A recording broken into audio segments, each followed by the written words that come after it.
जळगावणी गावात बिबट्याचा मुक्त संचार, नागरिकांमध्ये सतर्क राहण्याचे आव्हान। मालेगाव तालुक्यातील जळगावणी गाव परिसरातील रात्रीच्या वेळी बिबट्याचा मुक्त संचार आढळून आल्याचे प्रत्यक्षदर्शींनी सांगितले। रात्री सर्वदूर शेतकऱ्यांनी फोन करत आजूबाजूला असणाऱ्या शेतकऱ्यांना सावधान करत माहिती दिली। जळगावणी गावातील काळेवाडी परिसरात भडकाम नाला या परिसरात रात्री 10:30 ते 11च्या वेळेला पंकज दुकळे या शेतकऱ्यांचा बैल आजारी असल्याने पशुचिकित्सक डॉक्टर कल्पेश दुकळे यांना उपचारासाठी बोलावण्यात आले। शेतातून जात असताना भडकाम नाल्यातून त्यांना बिबट्या समोर चालत जाताना दिसला। वाहनाच्या प्रकाशात स्पष्ट दिसल्यावर त्यांनी सतर्क होत प्रसंग अवधान राखत नियोजित जागेवर पोहोचत आसपासच्या शेतकऱ्यांना फोन करून सावध केले। जळगावणे गावचे सरपंच युवराज वडकते यांच्याशी संपर्क साधला आणि त्यांना घडलेली घटना सांगितली। सरपंच वडकते यांनी वन विभागाच्या कर्मचाऱ्यांना संपर्क साधत सदर घटनेची माहिती दिली। वन विभागाचे कर्मचारी योगेश पाटील यांनी सदर घटनेची दखल घेत परिसरात येऊन पाहणी केली।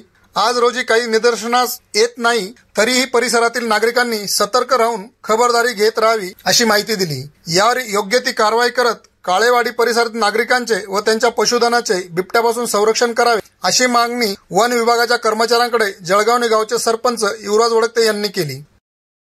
वैद्य कल्पेश बाळासाहेब दुकळे।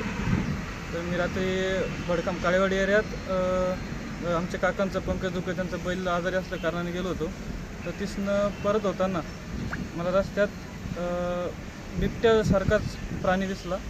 तर मी व्यवस्थित थांबून बघितलं, लाईटाची गाडी LED असल्यामुळे व्यवस्थित दिसला मला 100% बिबट्याच होता।